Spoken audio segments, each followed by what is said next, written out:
Yeah, the name of my thesis is Young Female Faculty Members and Their Relationships at Workplace with Superiors, Perceptions from Kazakhstan. That's quite a long name, but like I couldn't came up with something shorter because I really would have to explain what I was trying to explore.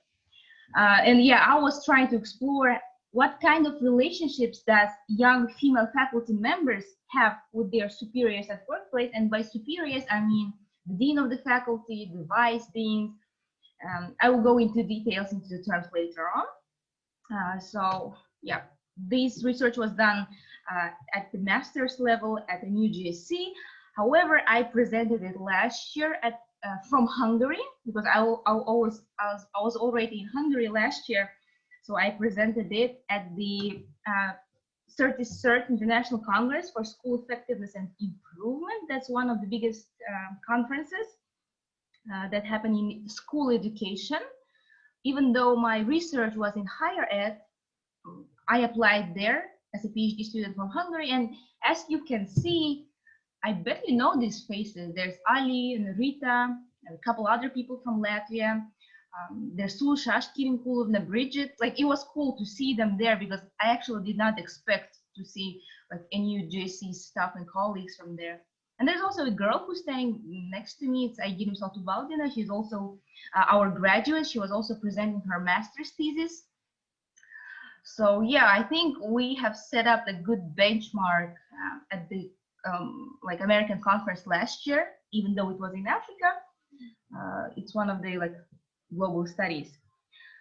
So yeah, back to my thesis. The motivation for this study, I think that's the most interesting and the most important part when you do your research, because you have to feel passionate what you do about it. I kind of feel passionate what I'm doing because when well, just like a bit of my personal history here, I was one of the first students who was ever accepted to Nazarbayev University. I got my bachelor's degree in mathematics back in 2010, and when I graduated, I felt good about myself. I felt like a high achiever. I went to work in the real life, but I felt some personal, subjective opinions toward young females in different organizational cultures. And being quite honest, I did not really enjoy working for the corporates in Kazakhstan, and that's why I decided to go back to academia. And I was pulled back to NU, and I was very happy to be part of a new GSC. So since I worked at the educational sector before I applied to a new GSC, I decided to explore the phenomena that I felt by myself subjectively. So I started reading a lot of research on female leadership, on education, on gender studies, and actually it sparked my interest, and that's how this thesis came up. So back to the history, I started reading the UN conventions on Kazakhstan and gender studies. I started looking through the gender policy reviews, through the like gender policies in Kazakhstan overall, and actually I've seen that the UN Convention on the elimination of all forms of discrimination on women actually was launched like a long time ago, more than almost 40 years ago. But in Kazakhstan, it has started developing only in 2006. And actually, there was a concept called concept of family and gender politics in 2006 and 2016. Like, it all looks good on papers that females should not be discriminated. They should be getting the same education as men. However, in fact, this is not what was happening. Like, it was not what I was observing. It was not what my colleagues were telling me. And then I started digging onto the statistics. What does international research say about women employment? Like, what is going on in the education sector? And then I found this particularly interesting article. It's written by Anastasia Lipovka. She's a scholar from Almaty. She got her, I think she got her master's also here in Hungary at the Central European University. But now she works at the if I'm not mistaken, now she works at the Department of Gender Statistics in Narcos. So they combine the gender and the economy sector, and that's pretty awesome, I think. So one of her articles that was published back in 2018 show that in Kazakhstan, women who work in higher education, if you go back to the female faculty members, like 40% of them have master's degree, 60% of them have master's degree, and women with PhDs who work as faculty members, there's 62% of women overall. So women are like very educated in Kazakhstan, and when we see their ages, like 71% of all females that are employed in higher education sector are under age of 30. So it seems that females get their PhDs, they're young, and they go to work as a faculty member, and they actually dominate. Like of all faculty members that work in higher education sector in Kazakhstan, 64% are women. So I don't really like to put labels, but it really seems, according to the statistics, it seems that women are educated, they're dominating, and they're young. However, when we see, oh, I think I forgot to include it here. Yes, but trust me, not me, but like research-wise, I didn't include the table. But when it comes to the leadership, the latest statistics from the Ministry of National Economy shows that only 20% of female leaders are women. Oh, no, I include here.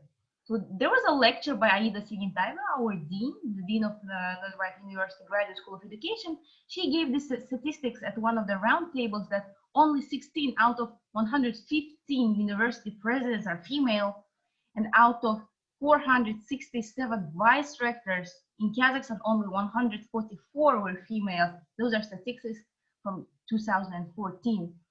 So that is quite interesting. And the gap was like, why there's like, what is, but there's no statistics on dropout rate of young female faculty members.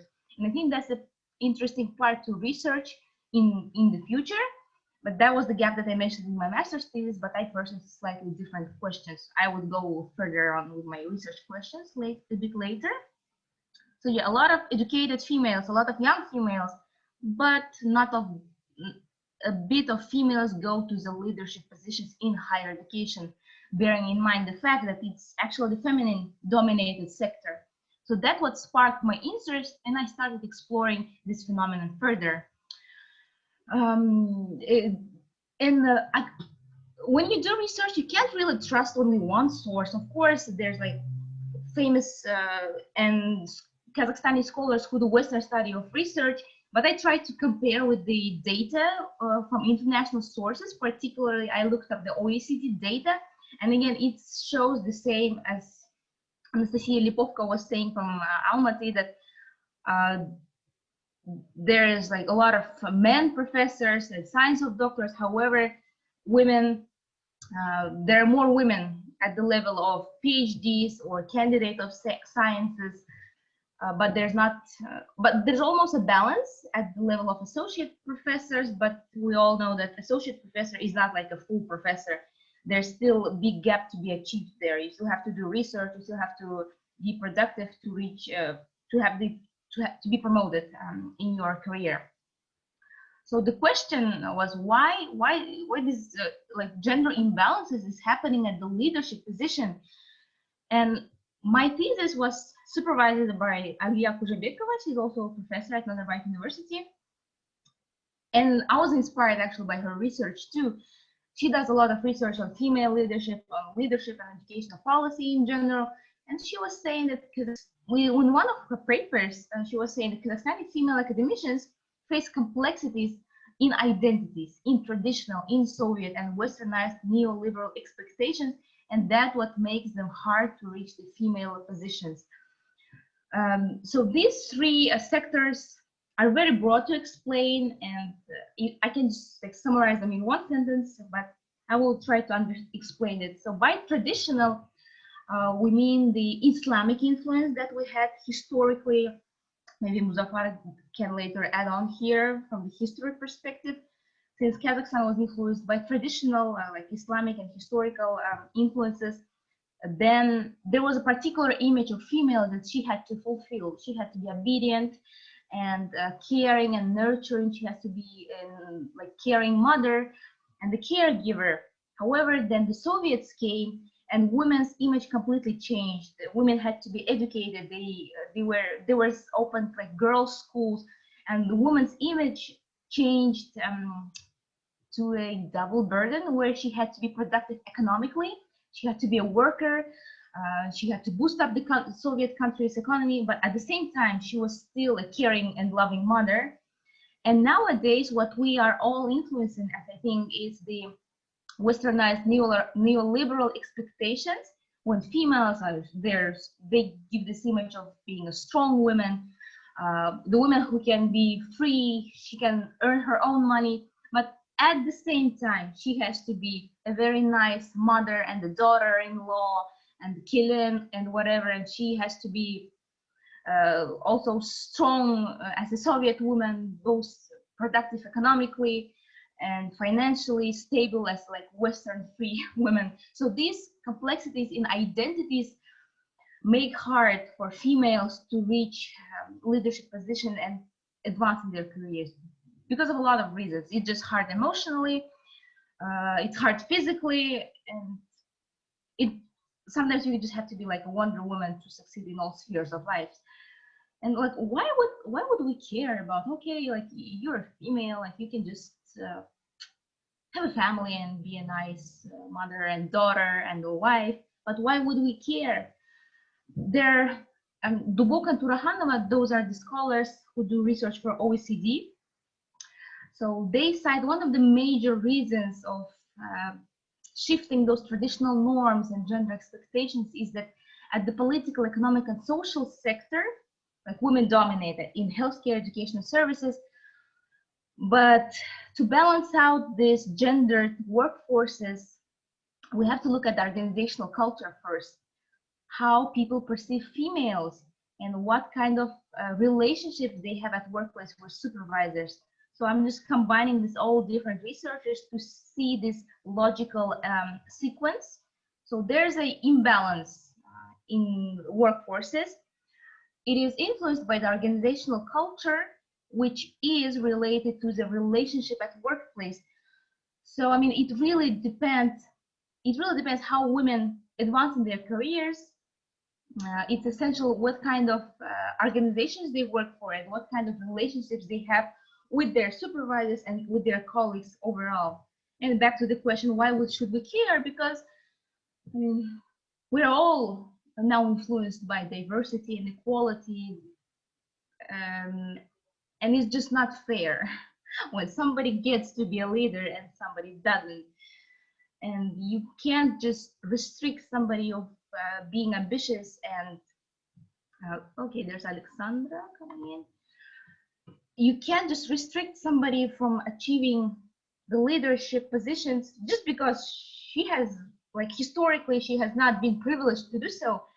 And actually, like, a lot of research shows that when there's a balance in gender statistics, like, it's very proficient to the country.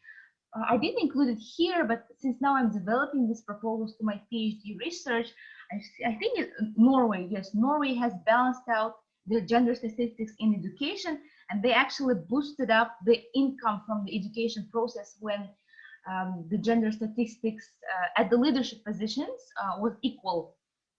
So there's a lot to learn from the Nordic countries here, of course, and I believe, like, doing research even at the small scale level, at the master's level, and trying to change somebody's mind, like seed by seed, hopefully in maybe 20 years we can, like, succeed in balancing out the gender statistics here. Like, as one of my fellow postdocs said, like, good luck with changing somebody's mind. I wonder where it will bring me in 20 years. So yeah, back to the research. As for the methods, now my presentations will be a bit dual, less images, but I hope it won't be too boring for you, because I hate this online education where you just talk and you don't really see people's faces. Okay, so the research question that actually guided the study was how young female faculty members are treated by their supervisors at the workplace. And again, by supervisors, I mean their direct superiors. We would call them заведующие кафедры, but in English there's no such term, and I would just call them dean in my research. And the second question is how the treatment was affected by the presence of mentoring relationship between supervisor and the employee. So was there a mentoring relationship between young female faculty member and her dean of the faculty? And I didn't include the literature review section here because it will take probably another 20 minutes to explain what I digged up in the literature, but research showed that workplace relationship between young female faculty members and their superiors change, and there's this more chances of career advancement when there's mentoring relationship. Mentoring, it means when people meet some emotional connection, and the more experienced and more knowledgeable person guides another one. Like mentors can be formally assigned. Unfortunately, in Kazakhstan, it's not the practice, but worldwide they do it in education. When a young faculty member comes in as the new staff, he or she is assigned a mentor to teach how to work, how to blend in the culture, explain these unwritten rules in academia. I think in Kazakhstan we do have mentoring, but at the civil service, as I was reading the policies, when you are employed as a civil service worker, you are assigned a mentor for 3 months. But like in reality, in Kazakhstan, mentorship works informally. I would say like Aliya Kuzhebekova was my mentor, like informal mentor, even now. And I'm really glad that I had this kind of relationship because she really set up the role model for me. And just because looking at her that she's a successful and knowledgeable, intelligent female who can succeed both in family life and in academia, I was just so inspired to do my PhD and to pursue this notion of like gender statistics and gender research overall. So yeah, back to the study. I can talk more and more about that. This was just a simple qualitative study. It involved semi-structured interview, and I actually did not use any softwares there. I developed the interview protocol. Obviously, I passed all the research ethics that was proposed by NU GSE.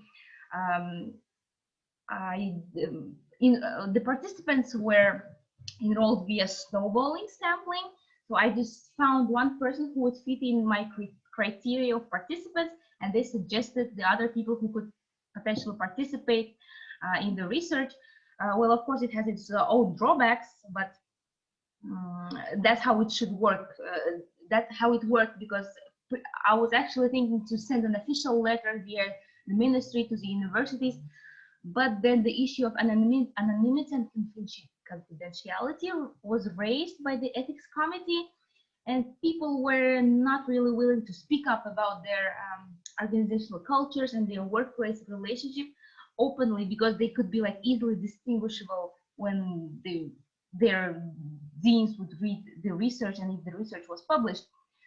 So yeah, the snowball sampling, and I interviewed the participants, transcribed and analyzed everything manually using these 2 books for the qualitative study. And I like those 2 books. They are available at the NU library, and they really helped me to write my research. But however, right now at the PhD level, I'm expanding this research to the mixed method study, and I would be using SPSS and in vivo for that. I would wonder if like my fellow colleagues would share their experience further, if they have done it on the mixed method study, and how does it work out at the bigger level, at the broader level. So my sample consisted of 10 female faculty members, and you can see their demographics. All of them were up to age of 30, and the reasoning of choosing that is because just 71% of all faculty members, all female faculty members aged before 30, and 30, like actually officially is the benchmark, the middle age of faculty members and of middle age of females in Kazakhstan, and that's why I chose to set up the benchmark for age 30. They all came from different disciplines. I did not distinguish between social sciences and like hard sciences, and I restricted the sample only to Nur Sultan, because otherwise I would just have to expand it to the whole Kazakhstan, and at the master's level, at 1 year, it was just not physically possible for me to do so. I think that the most interesting part is the results now. So the first question that I asked for this research was, how do their supervisors treat young female faculties at their workplace? And the expected findings that was already expected from the literature review, that there could be ageism toward young faculty members. So ageism is the term when you discriminate somebody on the basis of their age. Usually, like, there's a lot of research on discriminating people based on their seniorities, when you don't want to employ or promote a person because he or she is just like elderly. But there's quite some research ageism toward young people, toward younger workers, and that was the theme was raised by quite a lot of faculty members who participated in research. They were saying, like, I just quoted one of the participants. She said, like, she had to carry out all the certification. So in one of the universities, they were completely turning the archive documents, like paper-based documents, into the computer. So they had to manually print, like type in the archive documents. And one of the faculty members was assigned to do this just because she was young. They said, you are young and you're female, you are good at detailing and with the technology, so you just should do it. Although it was not her official work duties, and she was actually busy with doing some other stuff. And the second expected finding, what follows, is there's a particular gender norms even within the department. Even if they're young, girls are usually, not girls, but like female faculty members are assigned particular duties, like to organize meetings or taking the meeting meters, while men are giving more like decision-making opportunities, like to collaborate with the professors, or like just to physically move stuff, but I mean, it's just naturally explainable. But the interesting story that one of my participants shared, she said that her colleague had a argument with senior faculty, that she was blamed because she was too competitive and she was competing with senior men at her department, and she should not teach girls to be competitive and ambitious because they will be mothers and they will be sitting at home anyway, like they would go to maternal leave. So that was some critical point that was aroused in the literature and in the results. One of the unexpected findings that was not raised in the literature review of my thesis is there's a notion of preferred worker. Like all the participants were saying that their supervisors prefer to work with men, because men, they're like talking faculty members. There are not a lot of them, and they just try to preserve males at the department so they won't leave, because there's too many females working, and they try not to overload or overburden men with additional and not necessarily work, and they try to cooperate with men more.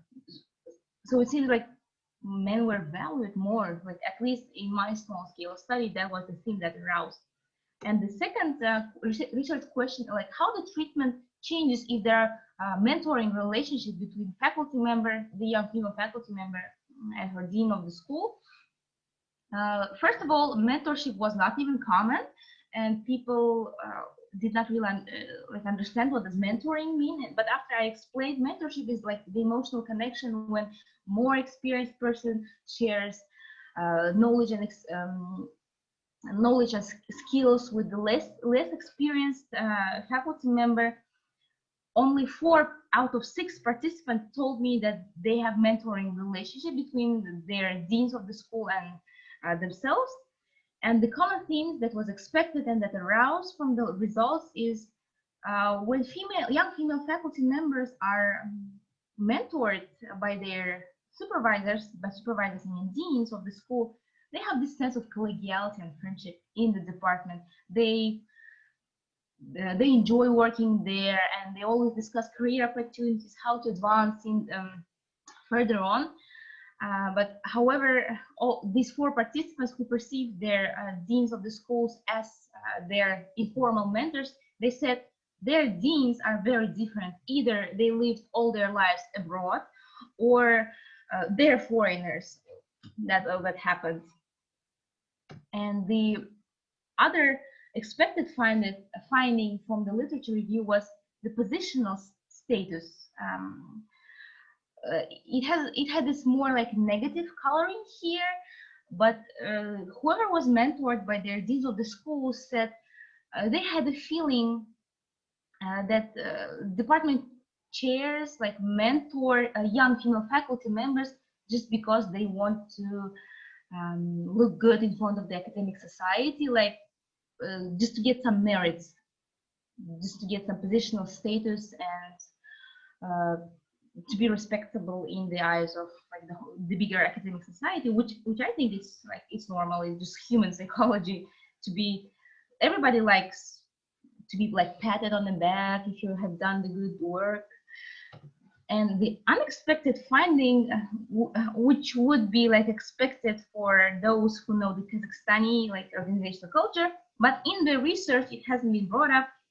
Every like participants believe that there's personal bias in the career advancement. That if you would be mentored by the dean of the school, by the department chair, or you would have like good personal relationship, he or she would help you in the future to get a promotion. So one of the participants said she was declined the promotional position just because they had an argument with the department chair. The argument was based on the generational inconsistencies, and she said she met all the academic requirements and she was promoted by other committee, but the dean of the school rejected her candidacy to the promotion just because he didn't like it personally. But again, it's very subjective, but okay, it's qualitative research. I was trying to understand like the meanings rather than the explanations. I mean, so that was the result, and so what? And I clearly see here the link between the female leadership, between mentorship and the organizational culture, and that's why I'm trying to expand this research further to make it a bigger scale study and to base it theoretically. There's quite a lot of interesting theories, like Joan Acker's theory on gendered organizations, or there's like John Weidman's theory on graduate school socialization, and how like graduate school can affect the female leadership in future. So those are my sketches that I have for my PhD studies. And the PhD thesis itself that I'm working right now is named Understanding the Lack of Female Leadership in Kazakhstan. So I started like small with this master's thesis that I have just presented you, but I'm expanding it. And currently I'm turning this thesis to the manuscript, to the Journal of Professional Capital and Community. That's the young journal. It doesn't really have the rankings yet. It doesn't have like this Q1 and Q2 scales, but since it's Emerald Publishing, which is quite respectable in the academic world, I think it works turning this thesis into the manuscript. And actually I have to submit it until October 13th. So I'm now really working hard. Almost 6 months I'm working, turning this thesis into like small manuscript, not small, but like 10-page manuscript. Yeah, and I think that's all this I wanted to share. I hope you could grasp the main ideas and I wasn't too fast or too energetic to explain this. And those are my contacts, and I'm pretty open, and I would just like to hear your feedback. Maybe you can have any questions or comments, suggestions. Just feel free to reach out, to add me on LinkedIn. And I'm done. I think you can stop the recordings. I've got my 30 minutes and I use them fully. Thank you, Moldir.